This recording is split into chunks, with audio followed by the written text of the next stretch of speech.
Така. Преди да излезе албума, за когото вече си говорихме. За когото. Да. За когото за него. албум. Направихме турне. Турне. Да, реално първото ни Вашето, турне. Да. моето, нашето първо турне. Да. Молец турнето. Молец турнето, да. Всъщност, това се случи лятото. Започна началото на лятото, юни месец. След това предимно август. Да. И накрая завършихме с ноември месец. Което не беше планирано по принцип. Което не беше планирано, но отново се солдаутна. Да, И всъщност оказа се, че много хора, т.е. хората, които, освен тези, които са били на концертите, на спектаклите, много не знаят какво се е случило, какво точно представляваше, така че... Това е, защото сме много добри ние в маркетинга и всичко така обръщаме внимание на всички подробности. Така е.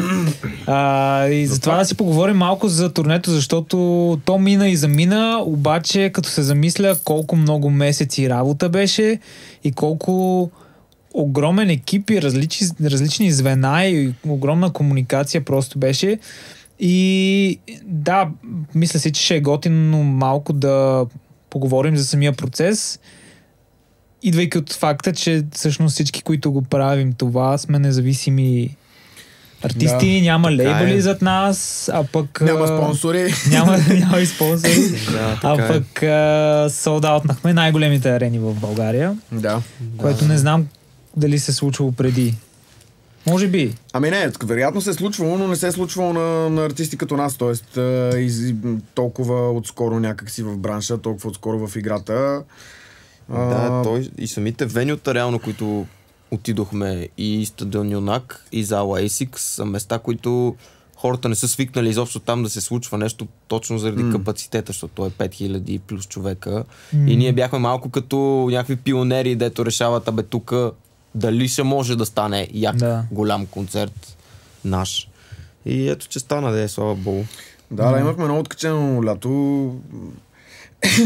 Почнахме с първи концерт в стадион Юнак, който... То не минахме през няколко места преди да решиме да го направим на стадион Юнак. И някакси то просто така се разгърна цялото нещо, ама все едно първо имахме идея да го правим в някакви по-малки венета, в Маймонарника, в някакви такива места, но си викаме, то ще има тясно на хората, като видяхме какъв интерес има.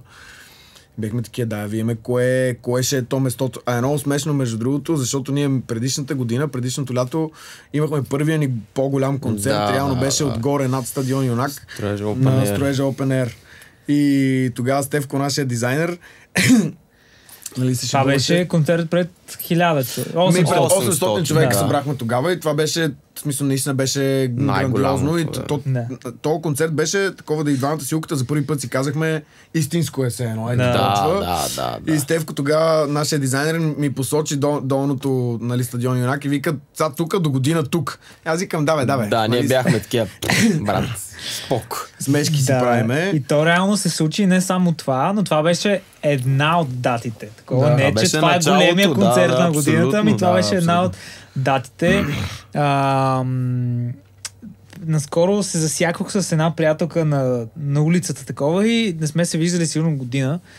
И тя такава, какво прави това тази година, какво прави това лято.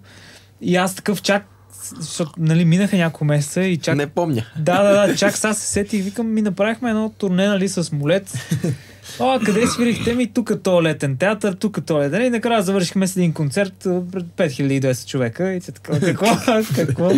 Но скандално е как всяка година... всяка година... Надгражда. От последните 2 години всъщност се надгражда и... Тази година още повече. Аз не знам дали когато това ще излезе, ще се... Да, то не е тайна. Който гледа, ще разбере.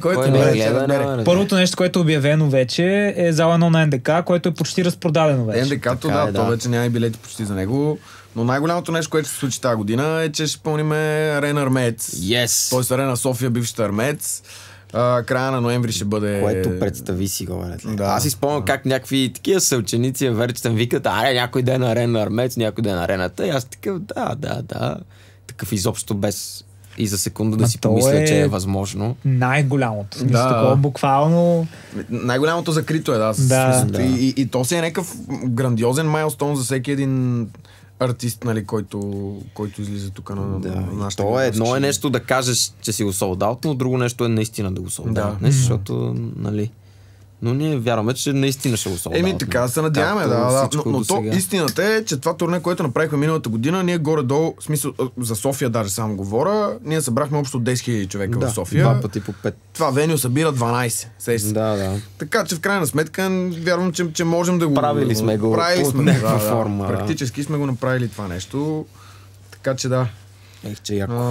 Но беше много яко турнето, дето направихме миналата година. Обиколихме доста градове, все по летни театри, защото ние наистина се опитваме с нещата, които правиме, да не...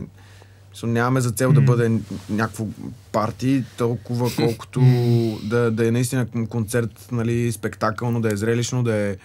Нали, естествено има и купонския момент, хората скачат, викат, радват се, нали, никой не си седи на седалките. Но в същото време някакси това, че се случва по така интелигентни венюта, му дава още един, нали, привкус на някакво културно мероприятие, повече отколкото купон. Аз предлагам да се върнем малко за контекст за хората, които по някакъв начин в различен етап са разбрали за Молец и са харесали музиката и са станали се едно част от това голямо семейство. Всъщност, първоначално вие започнахте да пеете на участие там, където ви канят в различни градове, в различни клубове. Това си спомням, че беше много тегъв за вас период, защото на много малко от тези места вие някога бихте отишли и така. Повечето беше много тегава атмосфера, такива провинциални клубове, в които, нали, хората, които идват, са много яки, но самото място и хората, които го организират, просто си личи, че не искате да заведете хората там. И тогава взехте някакво решение. Това е много тегавото в България, просто, че реално то няма хубави клубове извън София и Варна и това е, то даже и в Пловдив почти няма. Хубави места, в които да нямат този чалгарския привкус, ако мога така се израза. Насякъде е такова. И в някакъв момент просто почнах да се чувствам виновен аз за това, че вода нашите хора, Молец хората, ги вода на някакво място, на което аз самия никога не бих отишъл. Да, бе, той имаше някакви танцорки, такива по бикини тип. Балони. Неща, балони, наргилета се развяват. Сеш се и ти като му кажеш, искам без балони и танцорки, той е такъв смисъл, не мога да те разбере изобщо защо, нали, каква е. И накрая се разбирате, окей, няма да има, и отиваш, и то има. И ти си такъв, ако не излезеш, прецакваш хората, дето си платили за билет, и ти си тъпия. Да. Но имахме една финална ситуация, наистина, са няма да назовам клуба и града, но така се случи, че шеха почти да ни бият, не ни платиха в крайна сметка и така нататък. И то това беше в един период, в който ние вече отдавна си говорихме с Юлката, че не ни се занимава повече с този тип участия. И това като се случи, бехме такива... Това беше. Да, то ние стръгнахме някакви посърнали такива. В смисъл, щяха ни бият собствениците, не хората, които си мислят такова, собствениците, защото причината беше, че ние искахме да излезем в 12, което за нас е късно, нали? Но така беше оговорката с собствениците. Те искаха, понеже хората още не са се напили достатъчно, да излезем в 2.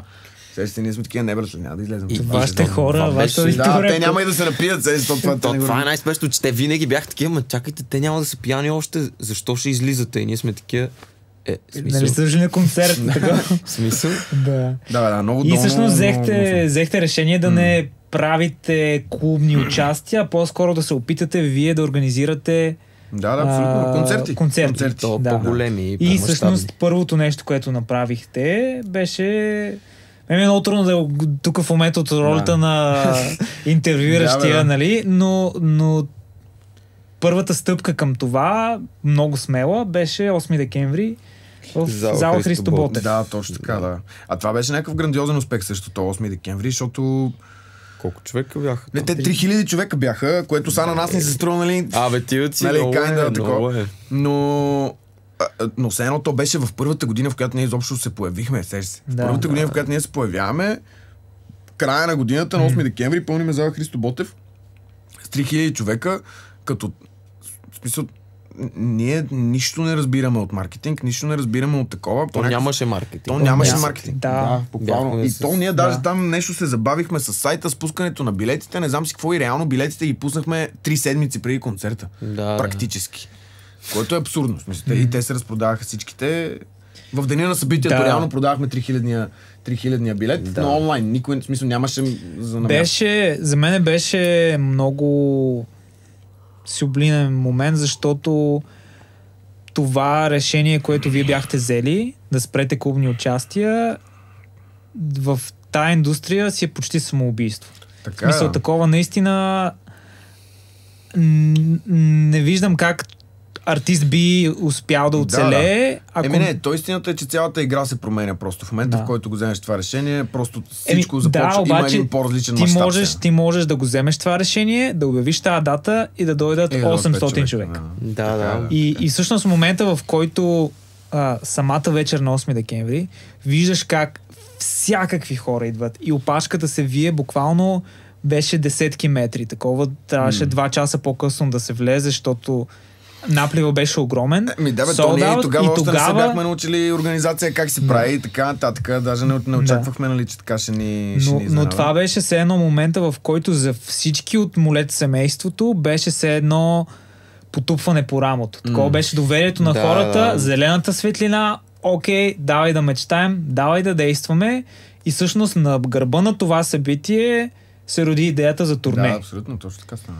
И когато вие ми споделихте за турнето, аз също бях, то всеки път, всяка година, като ми споделяте за плановете, и аз съм такъв, винаги съм такъв, дано да стане. Смисъл, такова, да. И това беше, нали, миналата година, като споделихте, ще бъдем в София, Пловдив, Стара Загора, Русе, Варна, Бургас и евентуално втора София, и бях такъв, дано да от хора, смисъл, не знам.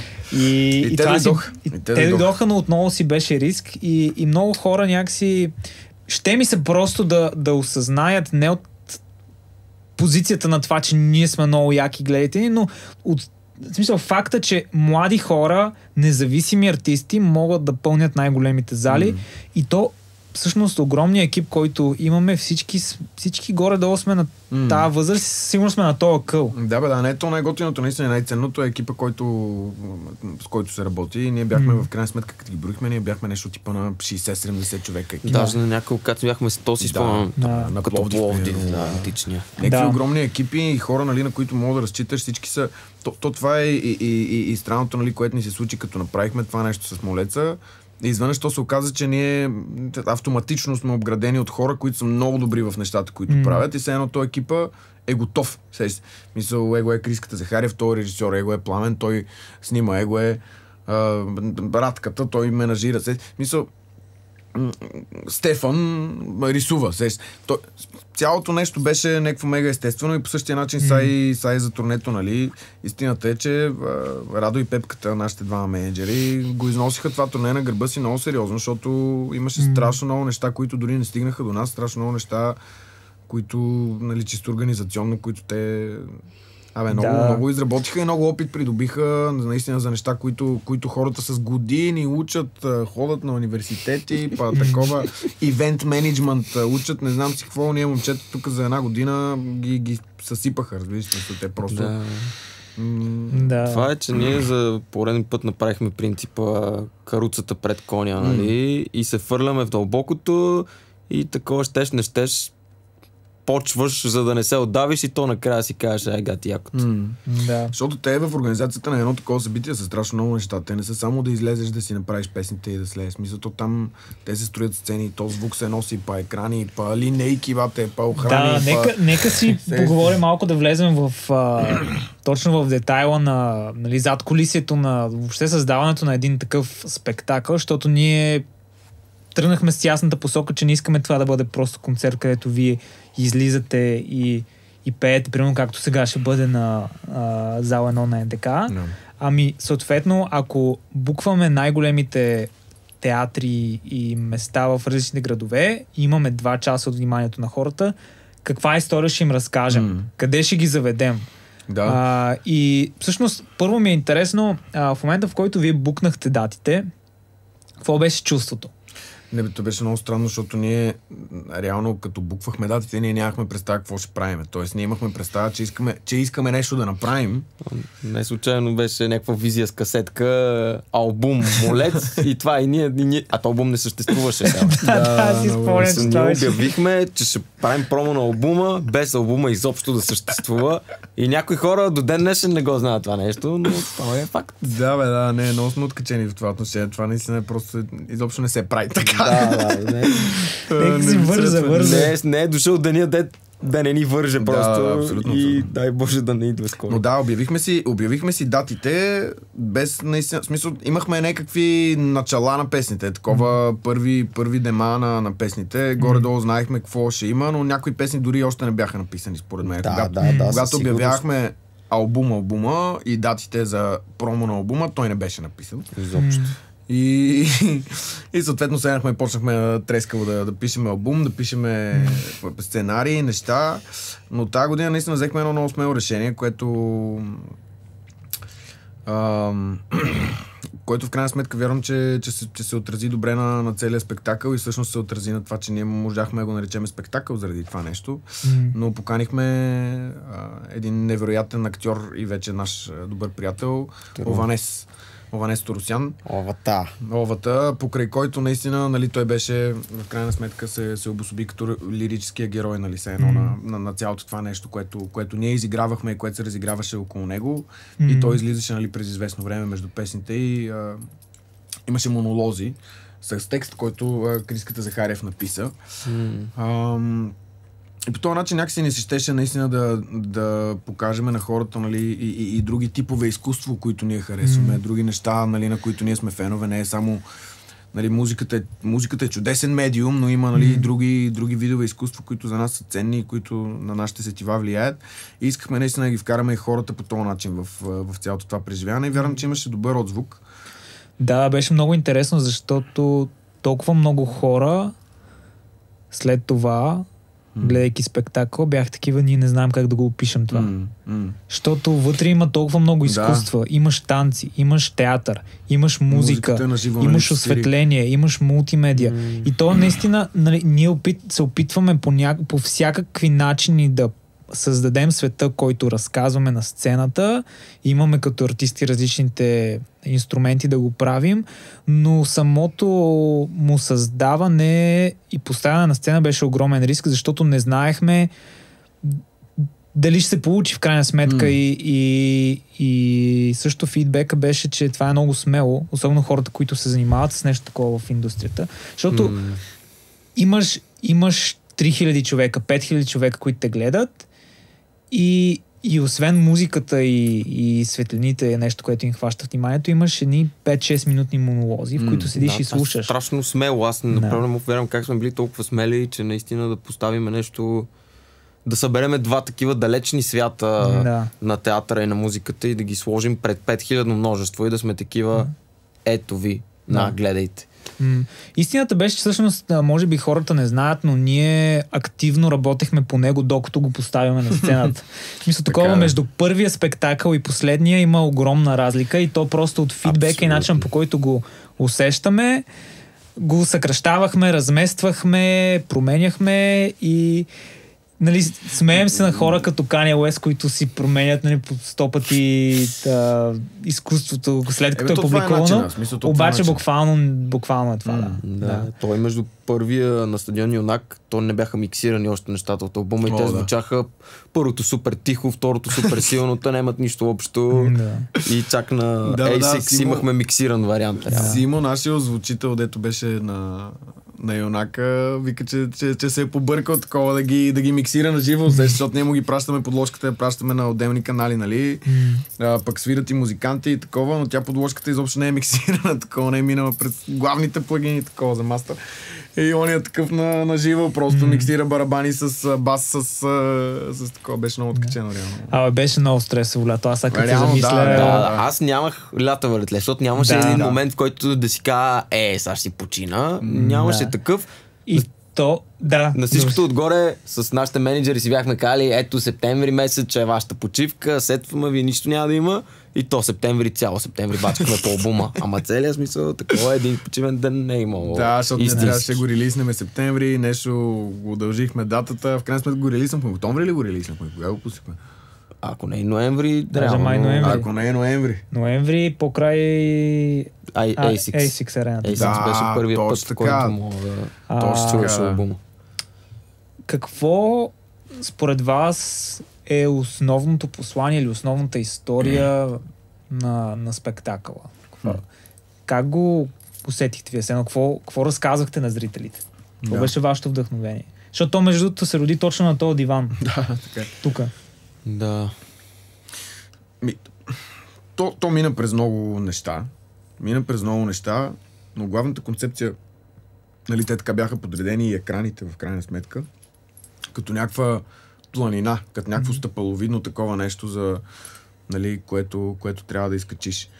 И лирическият герой, съответно, той също беше поел по своя път някакси за изкачване на планината, което може да символизира страшно много неща. Нали? Той имаше някакви загуби, имаше някакви натрупвания, травматични, беше загубил, нали, баща си, майка си и така нататък. Беше станал напълно сам и някакси базираше цялата си история, нали, на спомените, които има. Те го тласкат към това той да бъде смел и да направи нещо, което за него е мега неприсъщо, защото той живееше в град, който е морски град и никой никога не се обръща към планината, която е точно до тях все едно. И той за първи път вика, тук нищо не ме задържа вече все едно, дай да изкача. И за това влиза, нали, стиха от Библията, нали, където Илия се качва на планината и там се случват всичките тия неща. Някакси. Да, и някакси то житейски път на това, че никога нищо не е сигурно, не знаеш, нали, има някакви премеждия, тръгваш, то се оказа студено, свършват ти там свещи, провизии, неща, нали, има някакви моменти на това, но в крайна сметка, нали, това, за което си се борил, ако имаш доверие в процеса и ако си достатъчно упорит реално да я свършиш тази работа, в крайна сметка ти се отблагодарява, нали, това той казва накрая, и гледката, вау, тук бях готов вече да сеща, тук мога да си остава всичко, нали. И песните ги бяхме подредили по такъв начин, че да комплиментират текста и разказа, нали. И разказа пък беше наистина, комплиментираше по някакъв начин и албума, който представяхме, нали, с тежестите му, пък с хубавите му моменти и така нататък. В крайна сметка вярвам, че се получи един много хубав разказ от цялото това нещо. Аз си спомних нещо много смешно, между другото, като каза планина. Аз в драфтовете си спомням как една от идеите беше да направим една огромна планина от кал. Така на сцената и там се катериме нещо да се мажеме с калищата, някаква най-такава детската представа за това как може да се случи това, колко е невъзможно. Това беше много яка идея, реално, брат. Това беше много яка идея. Просто невъзможно за нашите финанси изобщо. Да, то имахме някакви много идеи, нали, самия декор трябваше да е малко по-различен. Тоест искахме да се върти самата сцена и там да се изгради една планина, върху която да се излъчат, нали, някакви 3D модели и така нататък. Което е топ идея. Въпросът е, че тогава малко, нали, чисто финансово ни спъна тази идея, защото се оказа, нали, че нали, изобщо всичките стойности и цифри, за които говорим, са някакви мега абстрактни, защото аз никога през живота си не съм си мислил, че някакви неща могат да струват толкова много пари. Факт. И ти искам една планина, братле, то се оказа, че това струва една планина парита. Да, това е много смешно. Супер много хора след турнето е такова, аре бе, сега купихте ли си къщите и ние сме такива, брат. Ти знаеш колко струва това нещо.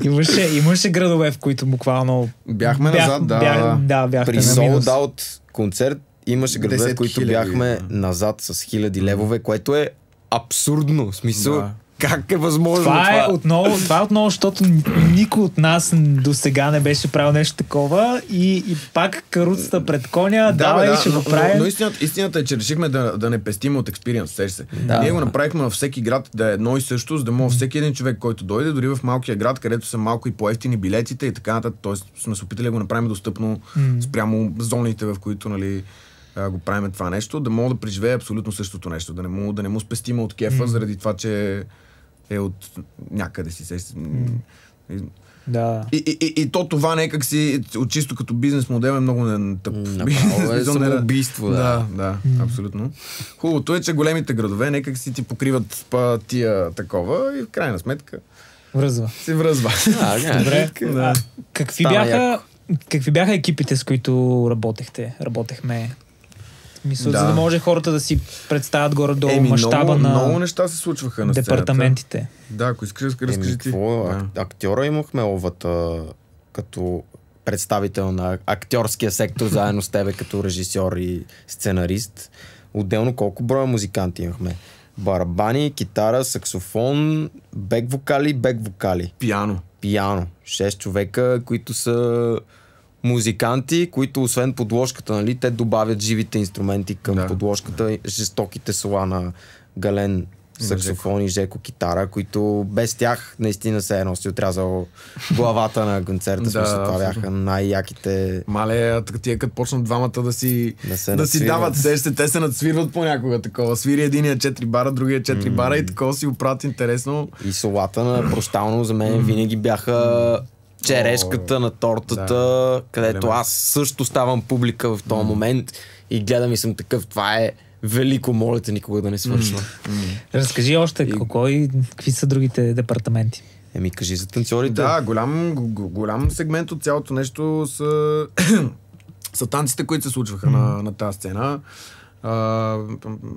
Нали, с главен хореограф моята прекрасна годеница Християна и Кевин, който всъщност Кевин и Вики Янева, двама от хората, с които танцувахме, пък ги взех са в една от най-големите танцовални групи в света, там The Royal Family, което е голямо постижение за танцори. От най-големите постижения възможно. Да, абсолютно. То е като да свириш в Уембли, в смисъл много е откачено.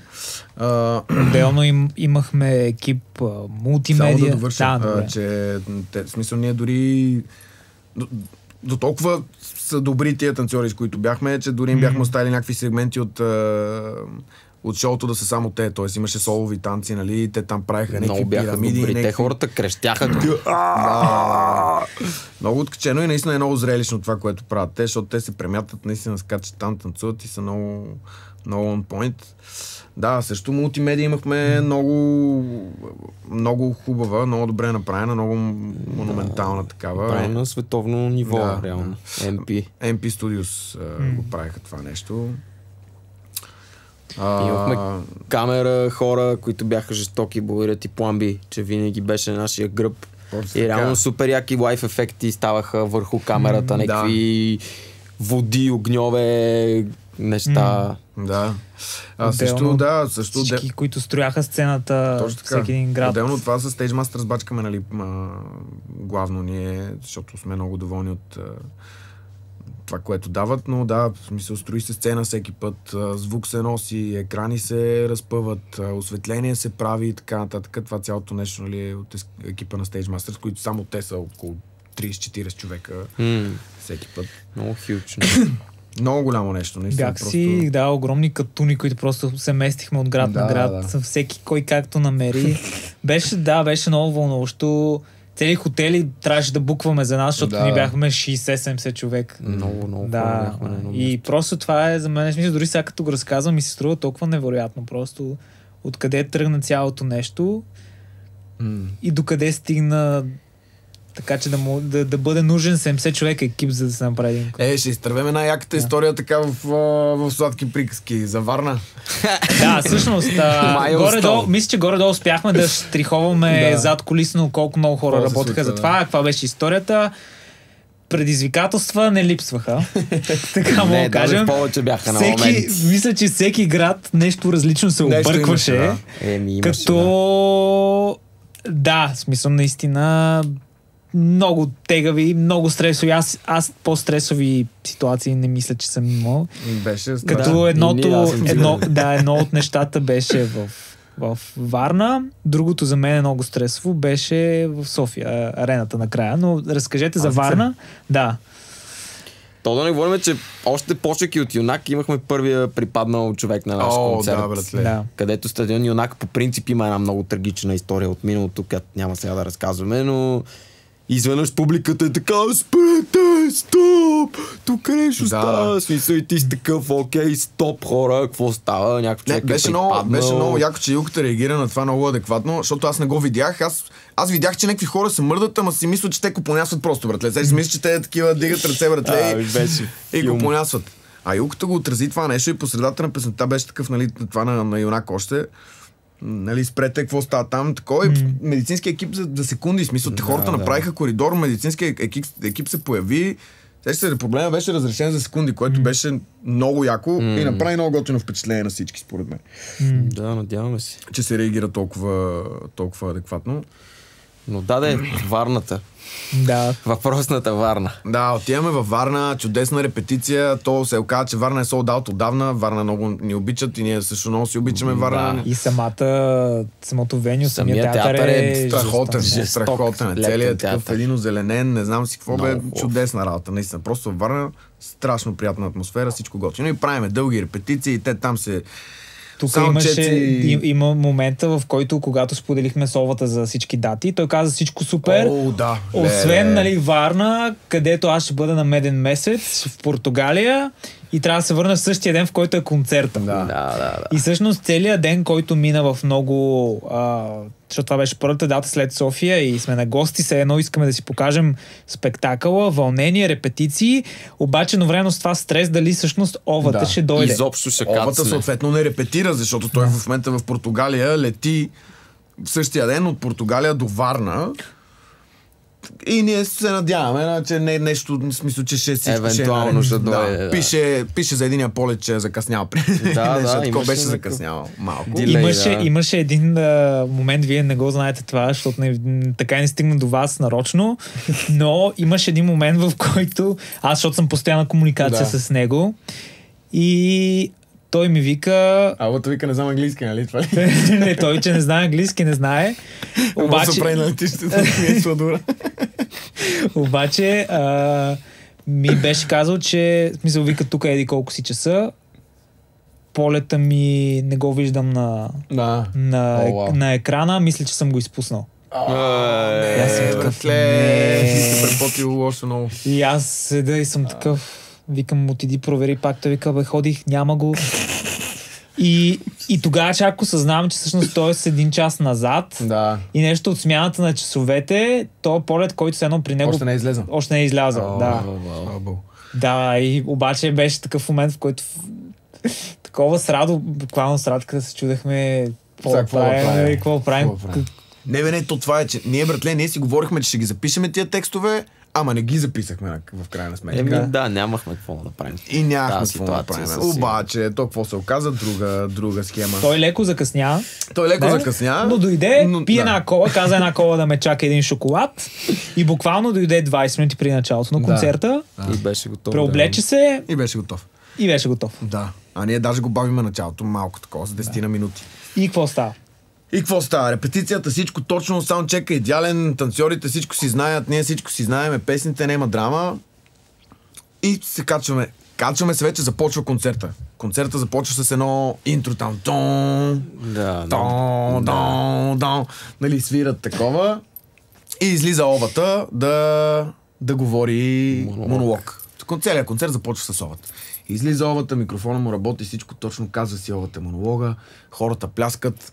Гати еуфорията. Нас не е олекнало, започнало е. И минава интрото. И Робката трябва да натисне старт за белия лист. Почваме с бял лист. От неговия компютър се пускат подложките на сцената. И Робката цъка и то просто не тръгва. Не тръгва, бе. Просто... Да, изведнъж тишина и всичко спира такова и всички се оглеждат и хората са такива. Какво става? Това е някаква нажежена градация, перфектно начало. И трябва да влеземе в нажежения момент, трябва да влеземе ние и то не се случва. В смисъл, аз не чувам в слушалките клик, не чувам нищо, защото ние ни се пускат някакви неща в слушалките. Чувам го само Криската нещо, вика, добре, сега Криската ни говори. Винаги с някакво спокойствие, това е гати кризата такава невъзможно. Да. И Криската, добре, Робка, пускай. И Робката се оправи така, не знам какво става. В крайна сметка, хората осъзнаха, че нещо се случва. Хората осъзнаха, че нещо се озвучителя случва, излезе почнаха цялата- такова, озвучителя идва, събраха се там някаква тарапана около наробката, там маста, нали, където седи. Обаче нашите музиканти, моля ти се, нещо се спогледаха и почнаха да джемат. Да. Почнаха да свират някакви неща и то в крайна сметка целият този проблем, той стана 40 минути. Ма той Криста ги дирижираше, вика сега дайте нещо от аз и ти някой мотив, добре, дайте сега малко голям соло, там нещо ги те хората- пъзела го реди. Те се кефеха много Те хората. се кефаха, защото имаше някакъв Нещо момент, в който тези импровизираха. Да. И просто осъзнах, че ако все едно им дадат някаква мелодия, те ще почнат да пеят. Да, той почна там. Той гален не мога цели точно кантото, те так му го фанат, той смени някаква нота. Да. Но така да 40 минути свириха тия музиканти, те много добре свириха. Хората много се скефиха, то даже нали, смешката беше накрая, някакви хора беха такива, ама вие всеки път трябва да го правите това нещо, то беше гати якото, то беше не знам си какво. Но всички бяха натръни заедно с нас. Те и съответно Много беше родителите тежко. ни бяха в публиката, те Много бяха беше такива, ние само седиме и се молим и знаеш какво? Виксана ми трепериме. пише, не, Стреско ми пише, нали, от СКГ Фемилито там варненци, те всичките дошли бе, събрали се, те и нашите там и такова. И Стреско ми пише, абе братле, ако трябва тук лаптоп ще ви дадеме нов, ще изтичам до студиото, ще ви дам лаптоп, ще искам. Аре, почвайте вече. Карта ви, саунд карта му ви А дадеме. тук през това време също мога да им обясните какви бяха разговорите зад колисно. То проблема е, че ние нямахме и нашите микрофони не бяха включени.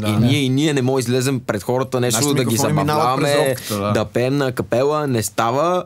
При което изведнъж идва там шефката, на която държи това място и казва: то ние имаме дата след 3 дни, може тогава да го направите.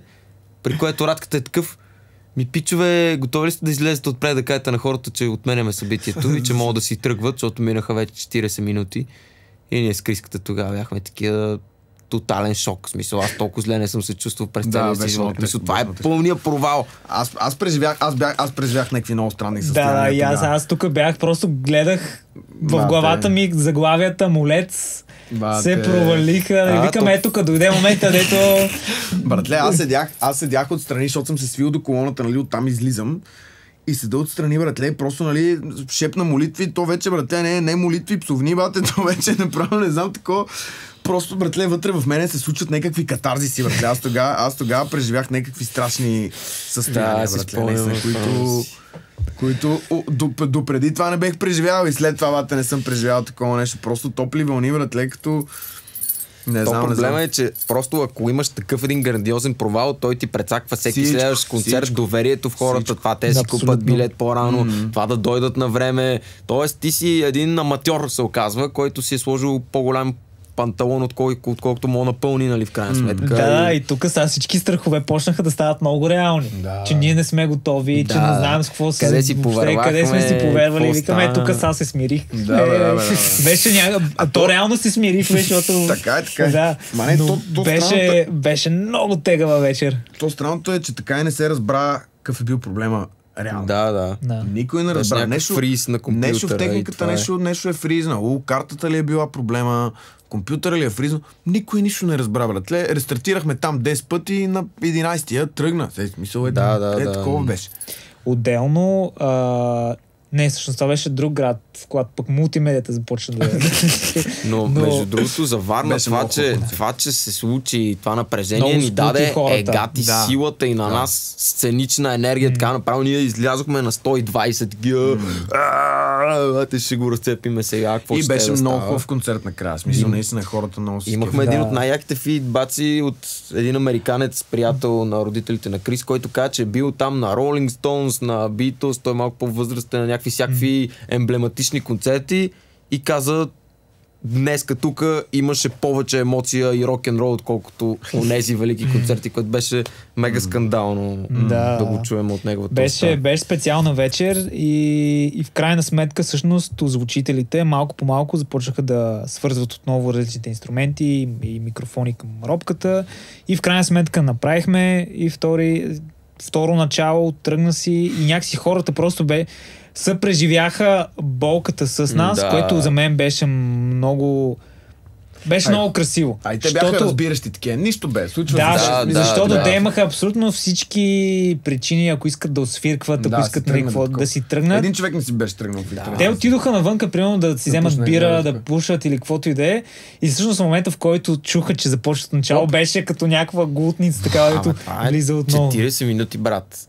Те ми се струваха като цяла вечност. Аз вече не знаех какво да им казвам на Галини и на Жеко.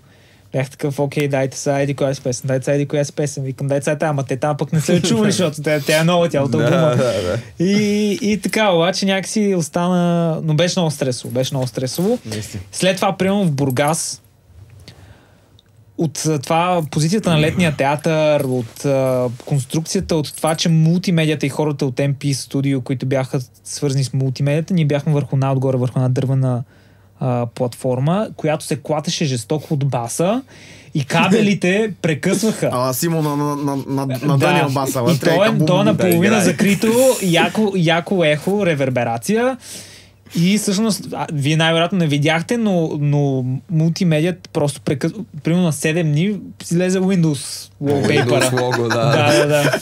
Да, беше много странно. То излизаха от буксите, кабелите излизаха от буксите. Буквално из HDMI. Не беше паднал нещо лаптопа или си беше изкарал кабел или какво беше? Беше си изкарал кабела, да, HDMI просто от вибрациите сам се изкарва и това няколко пъти и трябваше едно от момчетата да седи буквално, както е машината на компютъра, седи и е дигнал на няколко пръста от земята, за да не се тресе.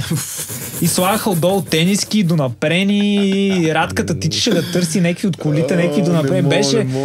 Беше и това за мен беше мега стрес. Аз тъкно си викам, този концерт, нали няма. А то мултимедиите са огромна част също от спектакъл, защото монолозите... Той там беше много гадно, защото дънеше, братле, много отгоре. Той има едни покривала, дето ги слагат в този театър, които по принцип могат да се махнат, ама там нещо ден духаше вятър примерно, те слагат за дъжд, нали, да не капа на хората отгоре. Обаче, братле, този звукът толкова много се променя и става толкова гаден, то става като в тенекия, братле, се носи мушнал главата, братле, на тенджера и ти дъни някой отгоре на нея. И то всичко вътре седи, сеща, то бас няма как да не ти тресе всяка една седалка, като той няма на къде да излезе, сеща, особено баса, той е толкова тежък, той се задържа вътре.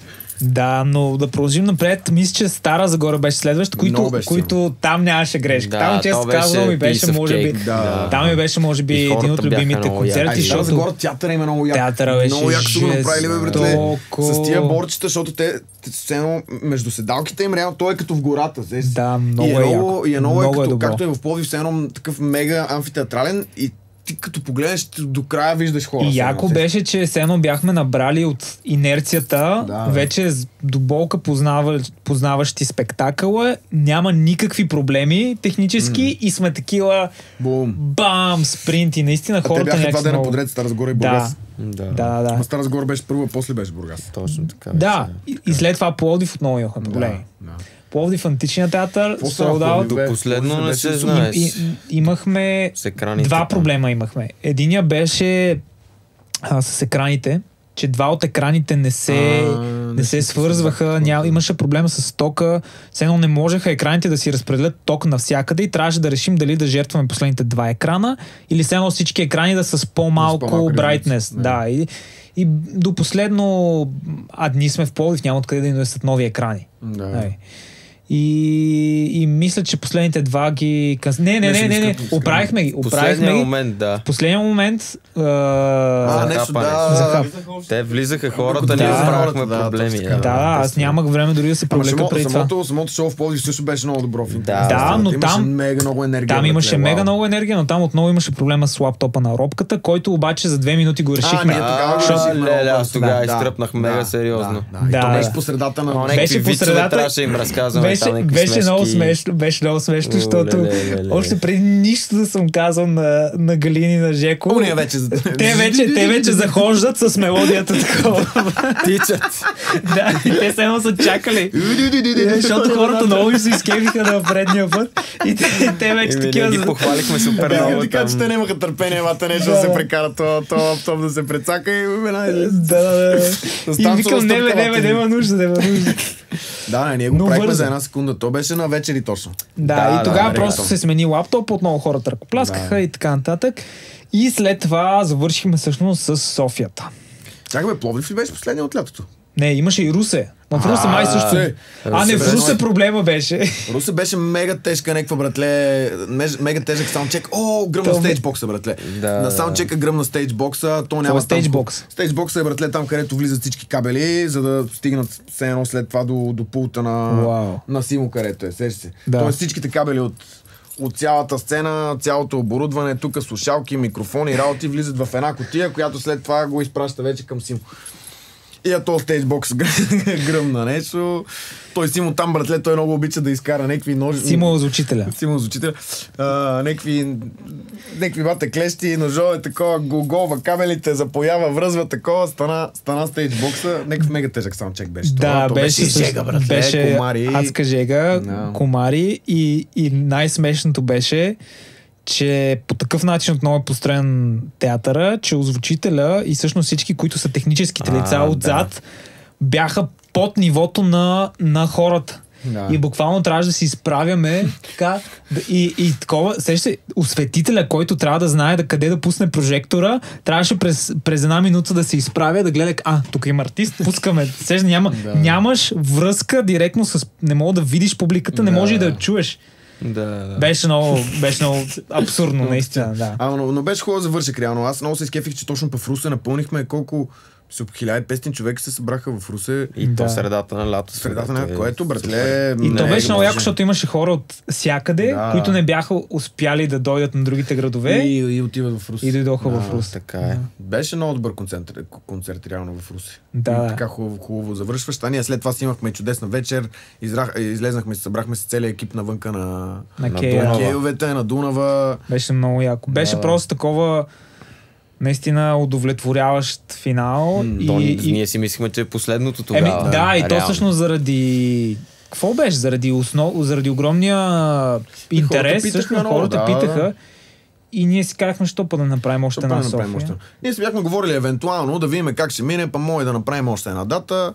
Да го видим, като свърши турнето, ще прецениме.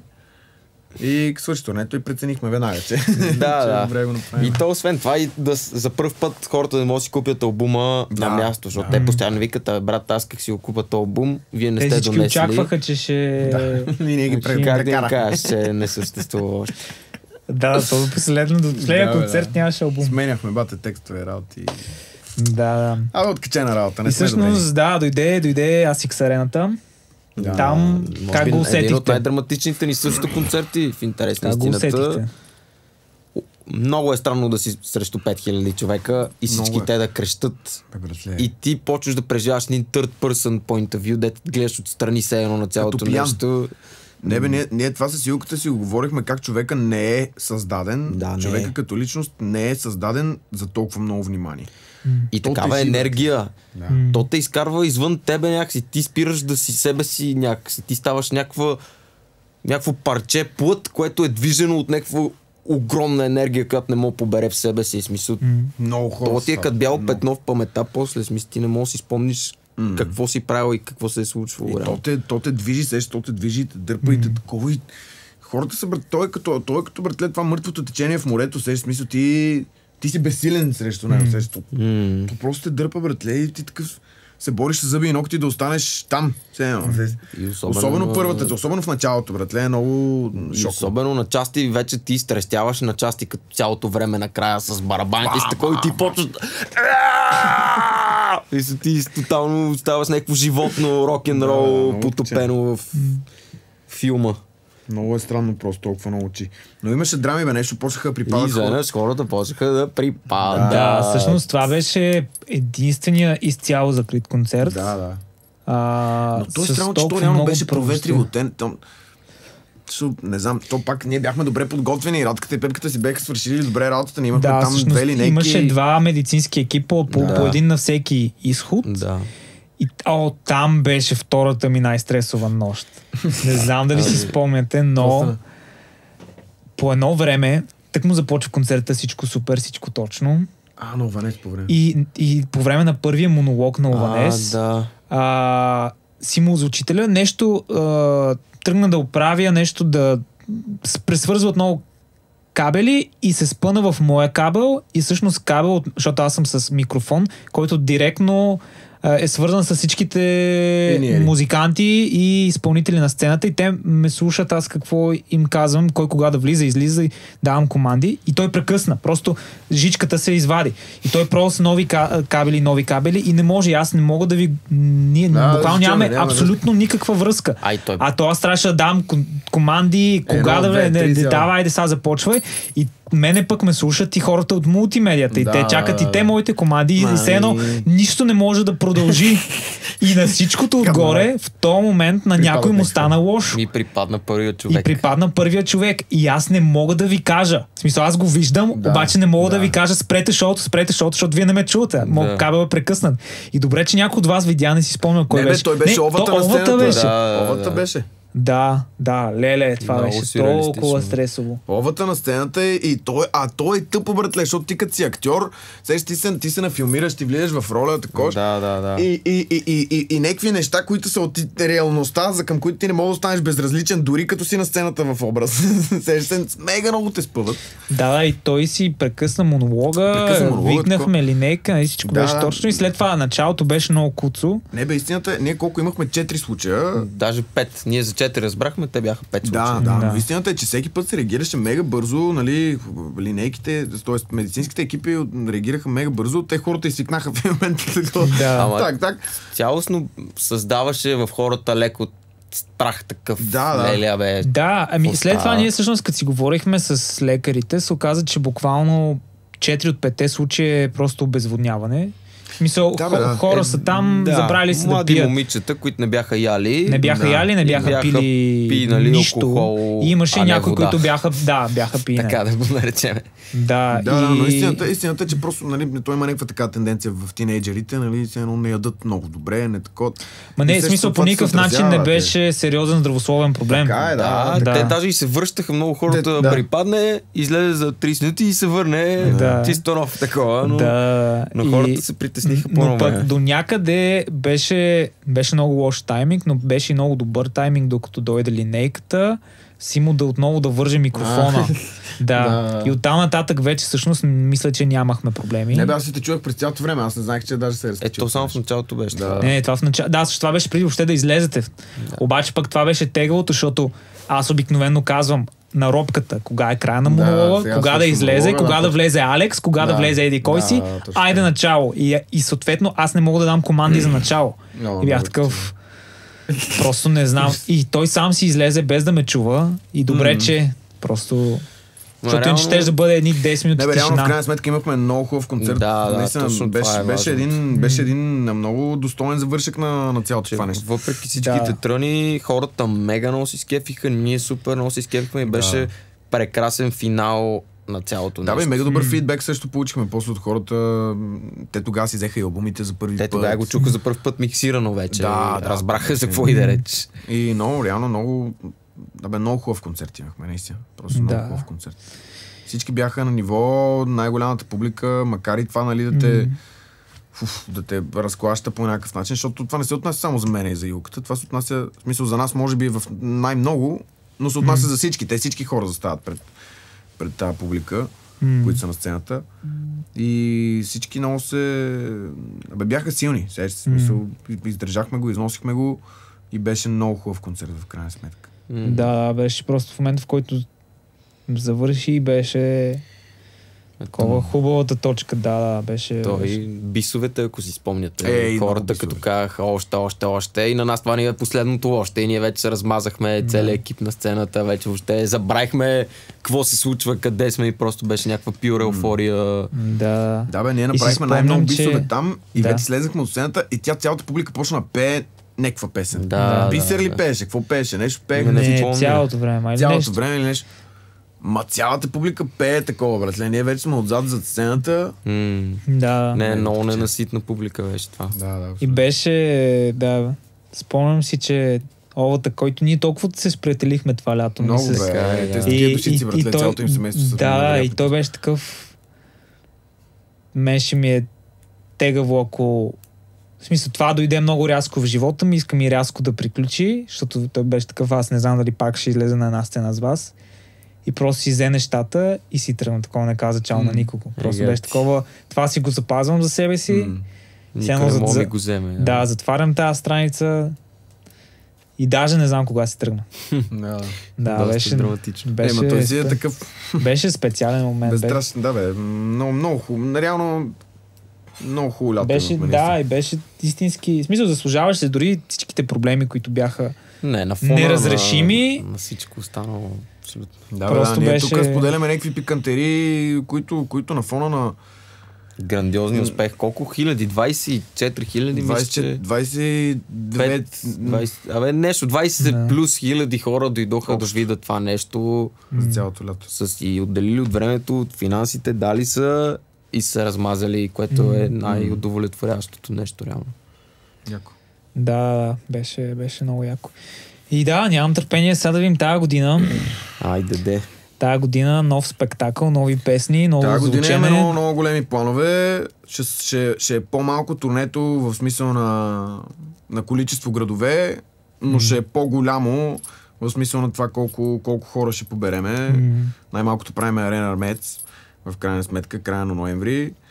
И наистина се готвим и до голяма степен вече сме подготвили някакви неща, които според мен никой не очаква да види и чуе. Наистина тази година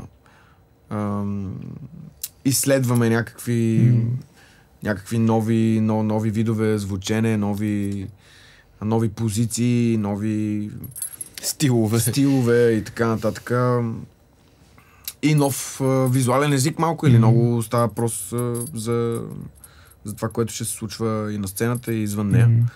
Така, мисля, че определено влизаме в някакъв по-зрял сезон, в който се чувстваме повече нас от всякога и едновременно с това експериментираме и вие, нали, знаейки вече чисто музикално на къде отивате. Просто хем е рисково, хем обаче сте повече молет от всякога. Така е, да. Да, и все повече ние откриваме какво е молет заедно с хората, които ни слушат. Да, добре, супер. Така, благодарности. Да, благодарим на всички, които дойдоха. Мисля, че надявам се всъщност всеки човек, който е дошъл на нашите спектакли, наистина да е усетил колко много се вълнуваме и колко много ни пука и колко много даваме всичко за това и просто се радваме и благодарим наистина, че ни подкрепяте, защото всеки един билет, в смисъл това са пари, които вие сте изкарали с времето си, с енергията си и да ги инвестирате в нашето изкуство, означава супер много за нас. Така че, да, благодаря. Това е, може би, единственото нещо, което аз бих казал като финал. Да, благодарим ви, че имате тия сърца, че чувствате нещата, които правим, че минавате с нас през тия ситуации, през тия емоционални въртележки. И няма да забравяме нито един разреван поглед толкова, защото от сцената всеки един мокър поглед се вижда и блестят ти очи повече. И обръща сърцето. Толкова момчета да плачат, аз не съм виждал. Да. Някои такива мъже с сълзи на очи, с цяло гърло крещи текстовете и се преживява повече от нас, които сме на сцената. Това е безценно. Велико. Супер. Очаквайте и тази година. Много ще се радваме да ви видим отново в публиката, в който от градовете правим нещо. Yes, sir. Чао, до скоро. Айде. Браво! Абе, много бехме бързи, бе. Това не стана ли по-дълго, да, си имам чувство.